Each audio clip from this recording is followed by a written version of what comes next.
সুপ্রিয় শিক্ষার্থীবৃন্দ, আসসালামু আলাইকুম। R.S Studypoint Academy পক্ষ থেকে তোমাদের সবাইকে স্বাগতম।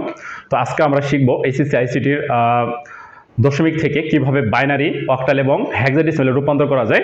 খুব সহজে এই জিনিসটা আমরা করতে পারবো। তো দেখো, আমরা প্রথমেই দশমিক থেকে বাইনারি এটা শিখব। তো দশমিক থেকে বাইনারি ক্ষেত্রে আমি এখানে যেটা দিচ্ছি 25.12কে আমি বাইনারিতে রূপান্তর করব। তো এই ক্ষেত্রে একটা জিনিস খেয়াল করো, তোমার এই দশমিকের আগে কিছু একটা আছে, দশমিকের পরে কিছু একটা আছে। তো দশমিকের আগে যেটা এটা তোমার এটার বলা হচ্ছে পূর্ণাংশ, আর দশমিকের পরে যেটা হচ্ছে তোমার ভগ্নাংশ। তো আমাদের ভগ্নাংশ করার ক্ষেত্রে আমরা ভিত্তি যত তততে ভাগ দিব, যেমন ভিত্তি হচ্ছে 2, সুতরাং 2 দিয়ে ভাগ দিব। আর দশমিকটা করার ক্ষেত্রে আমরা কি করব, 2 দ্বারা গুণ দিব। তো দেখো, প্রথমে আমরা সুপ্রিয় শিক্ষার্থীবৃন্দ, আসসালামু আলাইকুম। R.S Studypoint Academy পক্ষ থেকে তোমাদের সবাইকে স্বাগতম। তো আজকে আমরা শিখব HSC ICTর দশমিক থেকে কিভাবে বাইনারি, অক্টাল এবং হেক্সাডেসিমালে রূপান্তর করা যায়। খুব সহজে এই জিনিসটা আমরা করতে পারবো। তো দেখো, আমরা প্রথমেই দশমিক থেকে বাইনারি এটা শিখব। তো দশমিক থেকে বাইনারি ক্ষেত্রে আমি এখানে যেটা দিচ্ছি 25.12কে আমি বাইনারিতে রূপান্তর করব। তো এই ক্ষেত্রে একটা জিনিস খেয়াল করো, তোমার এই দশমিকের আগে কিছু একটা আছে, দশমিকের পরে কিছু একটা আছে। তো দশমিকের আগে যেটা এটা তোমার এটার বলা হচ্ছে পূর্ণাংশ, আর দশমিকের পরে যেটা তোমার ভগ্নাংশ। তো আমাদের ভগ্নাংশ করার ক্ষেত্রে আমরা ভিত্তি যত তততে ভাগ দিব, যেমন ভিত্তি হচ্ছে 2, সুতরাং 2 দিয়ে ভাগ দিব। আর দশমিকটা করার ক্ষেত্রে আমরা কি করব, 2 দ্বারা গুণ দিব। তো আসো আমরা আগে পূর্ণাংশটা করি। তো পূর্ণাংশ আমরা 25কে কি করবো, আমরা ভিত্তি যত তততে ভাগ দিতেছি, ভিত্তি যেহেতু 2, সুতরাং 2 দিয়ে ভাগ দিব।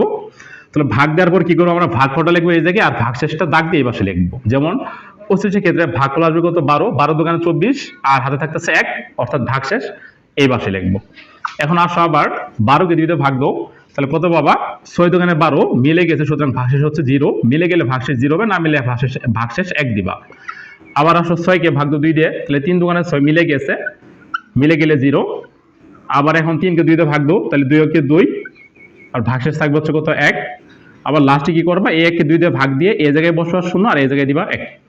তো পূর্ণাংশের ক্ষেত্রে তোমরা একটা জিনিস মাথায় রাখবা, সেটা হচ্ছে যে পূর্ণাংশের ক্ষেত্রে নেওয়ার সময় কি করবো, আমরা নিচ থেকে উপর দিকে নিব, আর ভগ্নাংশের ক্ষেত্রে উপর থেকে নিচ দিকে নিব, এরকম আর কি। তো এখন আসলে আমরা ভগ্নাংশের ক্ষেত্রে করি।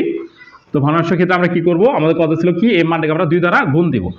গুণ দেওয়ার পর যে মানটা পাবো, দশমিকের আগে দশমিক যুক্ত যে মানটা পাবো, ওই দশমিকের পরের অংশটা লিখবো হচ্ছে এই পাশে, আর দশমিকের আগের অংশ লিখবে এই পাশে। তো দেখো, আমি যদি 12কে 2 দিয়ে গুণ দিই, তাহলে কত আমি 0.24 পাবো। তো দশমিক আগে 0, এই 0টা দিব আমরা এই পাশে, আর দশমিক যুক্ত অঙ্কটা আমরা দিব এই পাশে। ওকে, এখন আবার গুণ দেও। তো 12 দোকানে কত আসবে, 24 দোকানে কত, 48.48, আর আগে হবে 0। আবার তুমি 2 দ্বারা গুণ দেও, তাহলে কত আসবে, 0.96, আর আগে আসবে 0। এখন আবার 96 আবার গুণ দেও, সুতরাং কত আসবে, 1.92 আসবে। তো দশমিকের পরে 92 দিবা তুমি এই পাশে, আর দশমিকের আগে যে একটা আছে একটা দিবা এই পাশে। ওকে, তো এই জিনিসটা দেখো, আমরা যতই নিই ততই কিন্তু আমাদের অঙ্ক আসতে থাকবে। সুতরাং আর না নিয়ে এই 3 অথবা 4 ঘর পর্যন্ত অঙ্কটা নিব, নেওয়ার পর আমরা ডট ডট বসাই দিব। আর দশমিকের ক্ষেত্রে সবসময় আমরা কি করবো, উপর থেকে নিচ দিকে নিব। তো এখন আসো আমরা মেন রেজাল্টটা লিখি। তাহলে কত হবে, 25.12, এটাকে আমরা বাইনারি রূপান্তর করে কি কি পাইলাম, 25 ক্ষেত্রে পাইছি হচ্ছে 11001, এরপর দিবা দশমিক, আর 0.12 জন্য কি পাইছো, 0001, যেহেতু এরপর আরো আছে, সুতরাং কি করবা, ডট ডট দিয়ে দিবা, আর ভিত্তি বসাই দিবা। ওকে, তো চলো এখন আমরা অক্টাল করব, বাইনারি থেকে অক্টালের নিয়মটা করব। তো আসো আগের মতোই, তো আমরা দশমিকগুলোর একবার করব, মানে পূর্ণাংশটাকে একবার করব, আবার দশমিকটাকে আরেকবার করবো এই পাশে। তো পূর্ণাংশ ক্ষেত্রে করার নিয়মটা আমাদের কি ছিল, যে আমরা কি করছি, ভিত্তি যত তততে ভাগ দিছি। আগে 2 ছিল ভিত্তি, 2 দিয়ে ভাগ দিছি, এখন ভিত্তি হচ্ছে 8, সুতরাং 8 দিয়ে ভাগ দিব। তো তুমি 55কে 8 দিয়ে ভাগ দাও,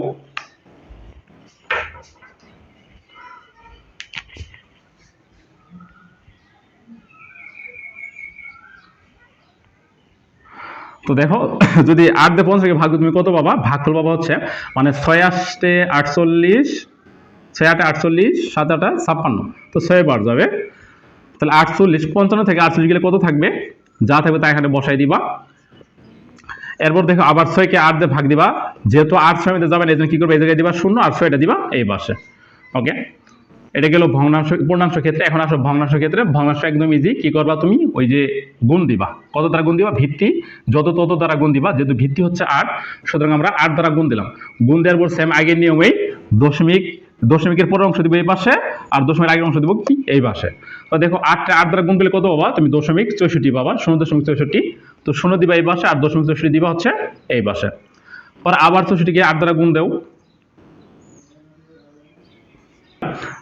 64কে 8 দ্বারা গুণ দিলে আমরা 5.12 পাবো। তো 0.12 দিব আমরা এই পাশে, আর 5 দিব আমরা হচ্ছে এই পাশে। ওকে, তো দেখো আমরা আর নিব না, বারবার গুণ করে, যেহেতু গুণের তোমার চলতে থাকবে, সুতরাং এই পর্যন্ত নিব, নিয়ে কি করবো, দশমিক ক্ষেত্রে উপর থেকে নিচ দিকে আসবো। তো এখন আসো এটার ফলাফলটা আমরা লিখি। তাহলে 55.8, এটা দশমিক থেকে অক্টালে নিয়ে গেলে কি পাবো, 55 জন্য আমরা পাচ্ছি হচ্ছে কত, 6, 7। এরপর কি দশমিক দাও, আর 0.8 জন্য পাচ্ছি হচ্ছে কত, 0 আর 5। এরপরে ডট ডট দিয়ে থাকবো, আর যেহেতু এরপরে চলতে আছে, সুতরাং এরপরে কি দিব আমরা, ডট ডট দিব, আর ভিত্তিটা 8 আমরা বসাই দেব। একদম ইজি। তো সেম এইভাবে আমরা হেক্সাডেসিমালও করব।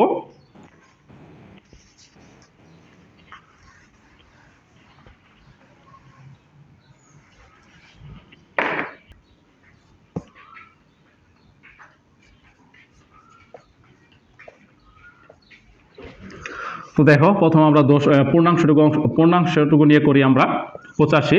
তো আমরা কততে ভাগ দেবো, ভিত্তি যেহেতু 16, সুতরাং 16 দ্বারা ভাগ দিব।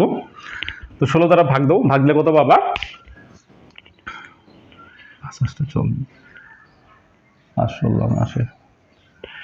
5 পাবা হচ্ছে 80। তো 5, এটা ভাগফল 5 এখানে দিবা, আবার 85 থেকে 80 বাদলে যা থাকবে এটা এই পাশে দিবা। ওকে, এরপর আবার তুমি 5কে 16 দ্বারা ভাগ দাও, যেহেতু 16 5 যাওয়ার সময় এই জায়গায় দিবা 0, আর 5টা দিবা এই পাশে। ওকে, সেম আবার আগের মতো উপর দিকে যাবা, নিচ থেকে উপর দিকে। এখন আসো আমরা দশমিক টাকা করি। তো কত, 2 গুণন হচ্ছে 16। তো 16 দোকানে কত আসবে, 32, 0.32 আসবে। তো 0.32 দিব এই পাশে, আর 0 দিব হচ্ছে আমরা এই পাশে। এখন আবার গুণন 16 দেও,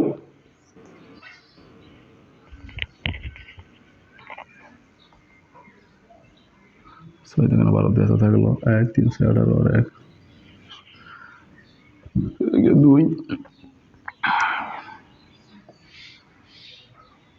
2 আর 1 থাকলো 4 4 আর 1 5। তো আমরা গুণ করলে যেটা পাবো 5.12 পাবো। তো 0.12 দিব এই পাশে, আর 5টা দিব হচ্ছে আমরা এই পাশে। তো যেহেতু আর চলতে থাকবে, সুতরাং আর আমরা নিব না। এখন আসো আমরা দশমিক ক্ষেত্রে কি করবো, উপর থেকে নিচ দিকে মানটা নিব। তো এখন টোটাল মান আমরা কি পেয়ে যাব, দশমিক থেকে বাইনারি ক্ষেত্রে। তো 85 ক্ষেত্রে পাইলাম হচ্ছে 5 আর 5 আর 5, আর দশমিক পয়েন্ট টুর জন্য পাইছে হচ্ছে কত, 0.5। এরপরে ডট ডট দিব, যেহেতু মান আছেই, ভিত্তিটা বসাই দিব। তো আশা করি তোমরা সবাই বুঝতে পারছো, একদম সহজ নিয়মে।